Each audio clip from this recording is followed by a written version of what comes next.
শুভ সকাল বন্ধুরা, আজকে একটা নতুন ব্লগ নিয়ে নতুনভাবে হাজির হয়ে গেলাম। আজকে হচ্ছে শুক্রবার, তো শুক্রবারে অনেক অনেক শুভেচ্ছার ভালোবাসা। আজকে আপনারা সকলেই জানেন কবিগুরু রবীন্দ্রনাথ ঠাকুরের আজকে মৃত্যু দিবস। ওনাকে অনেক শ্রদ্ধা জানিয়ে আজকে ব্লগটা শুরু করছি। সত্যি কথা বলতে কি, বাংলা ভাষার সম্বন্ধে, বাংলা কবিতা, বাংলা গানে যেভাবে উনি আমাদের সঙ্গে জড়িয়ে আছেন, তার তো অমূল্য রত্ন আমাদের কাছে উনি। তো সব সময় সব কিছুতেই ওনার কথা মনে পড়ে। তো চলুন আজকে ওনাকে অনেক শ্রদ্ধা জানাই, দিয়ে আজকে ব্লগটা শুরু করি। আজকে অনেক সকালে উঠেছি, ছেলে তো সকালে বেরিয়ে গেছে, ও রোজই ভাত খেয়ে যায়। তো সেটা এত সকাল সকাল কোনো দিনই দেখি উঠতে পারি না, তাড়াহুড়োর মধ্যেই থাকি। তারপর চলে এলাম জলখাবার পর্বে। জলখাবারে আজকে করেছি রুটি আর বেগুন মাখা। এই যে রুটি আর বেগুন মাখা করেছি, মানে আমার হাজব্যান্ডকে টিফিনে দিয়ে দেবো, আর আমিও ভাত দিয়েও খেয়ে নিতে পারি, রুটি দিয়েও খেয়ে নিতে পারি, সেটা পরে ব্যাপার।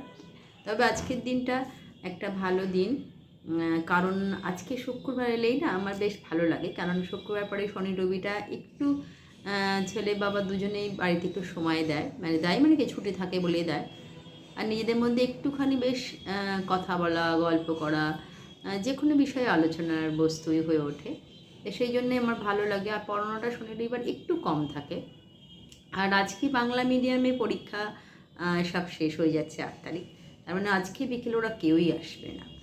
তো এমনি ইংলিশ মিডিয়ামে যাদের পড়া যারা তো অবশ্যই আসবে, তাদের এই মাসের শেষের থেকে হাফ ইয়ারলি পরীক্ষা শুরু হচ্ছে।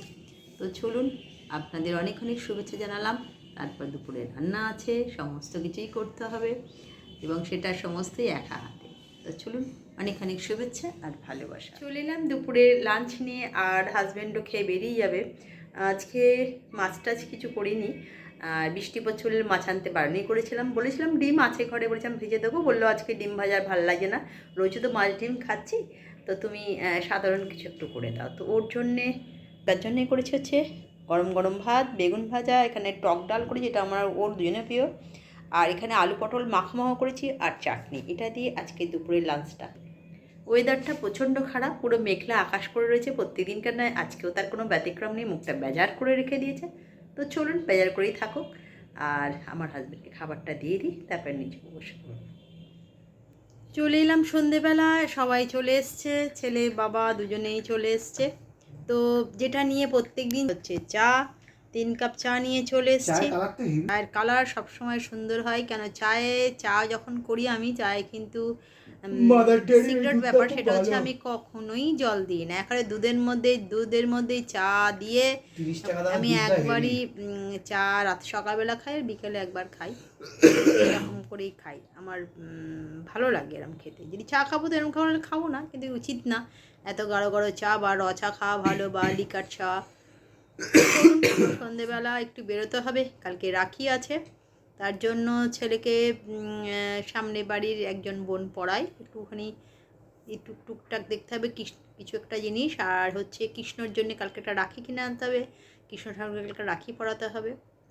তা চলুন আগে চাটা খেয়ে নিই। জন্মাষ্টমী কাল পরের শনিবারই জন্মাষ্টমী আসছে, সেটাও একটা দেখা যাক কী হয়।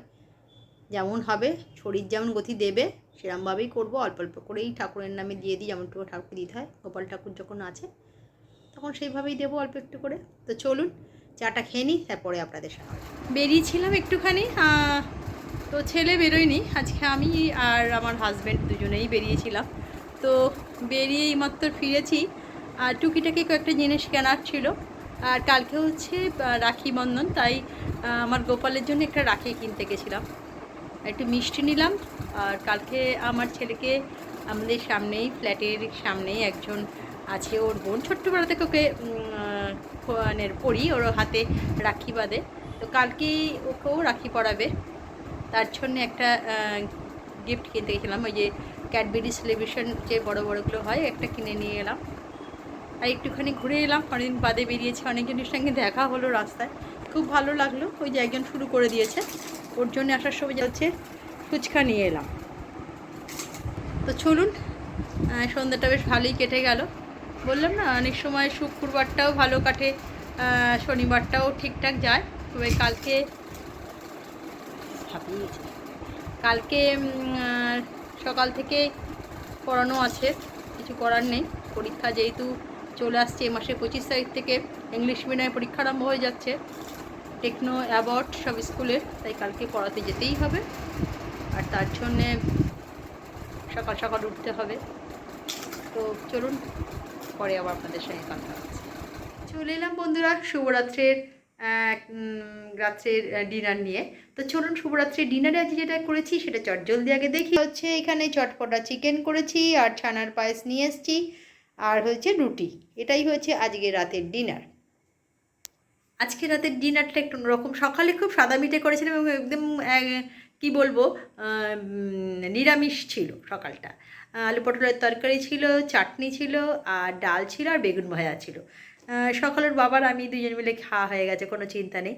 কিন্তু এবেলা ছেলে আছে, আর ছেলে একটুখানি ওবেলা থেকে একটু অন্যরকম হয়। তো ওর জন্য চেষ্টা করি একটু চিকেন করে দেওয়ার, যাতে খাওয়াটাও ভালো হয়ে যায়, আবার সকালবেলা উঠে চলে যায়। তার জন্য সকালবেলা ভাতটাও ঠিক মতন খেতে পারে না, সকালবেলা তো সকালে যায় বলে। তাই ওনারা একটু চেষ্টা করি ভালো মন্দ কিছু করার। তো চলুন, আজকে যেটা করেছি সেটা তো আপনাদের দেখালাম। আর শুভরাত্রি, অনেক শুভেচ্ছা, ভালোবাসা। কালকে একটা নতুন ব্লগ নিয়ে হাজির হয়ে যাব। তবে হ্যাঁ, যেটা বারবারই বলি, একটু বসে নি, হ্যাঁ, যেটা বারবারই বলি যে আপনাদের সঙ্গে গল্প করার জন্যই আসা, কিন্তু সবসময় সেটা হয়ে ওঠে না, টুকিটাকি কাজের জন্য। তো যেটুকুনি টাইম পাই আপনাদের সঙ্গে একটুখানি কথা বলতে আসি। ভালো লাগে আপনাদের সঙ্গে কথা বলতে। তো আর একটা কথা বলার আছে, কালকে হচ্ছে রাখি বন্ধন উৎসব। সকলকে বলি অনেক অনেক শুভেচ্ছা, ভালোবাসা। সবাই মিলে আনন্দ করবেন, ভাইদের শুভকামনায় রাখি পরাবেন, আনন্দ করবেন নিজেদের মতন করে। চলুন, শুভরাত্রি। কালকে একটা নতুন ব্লগ নিয়ে হাজির হয়ে যাব। আজকের মতন গুড নাইট, টাটা।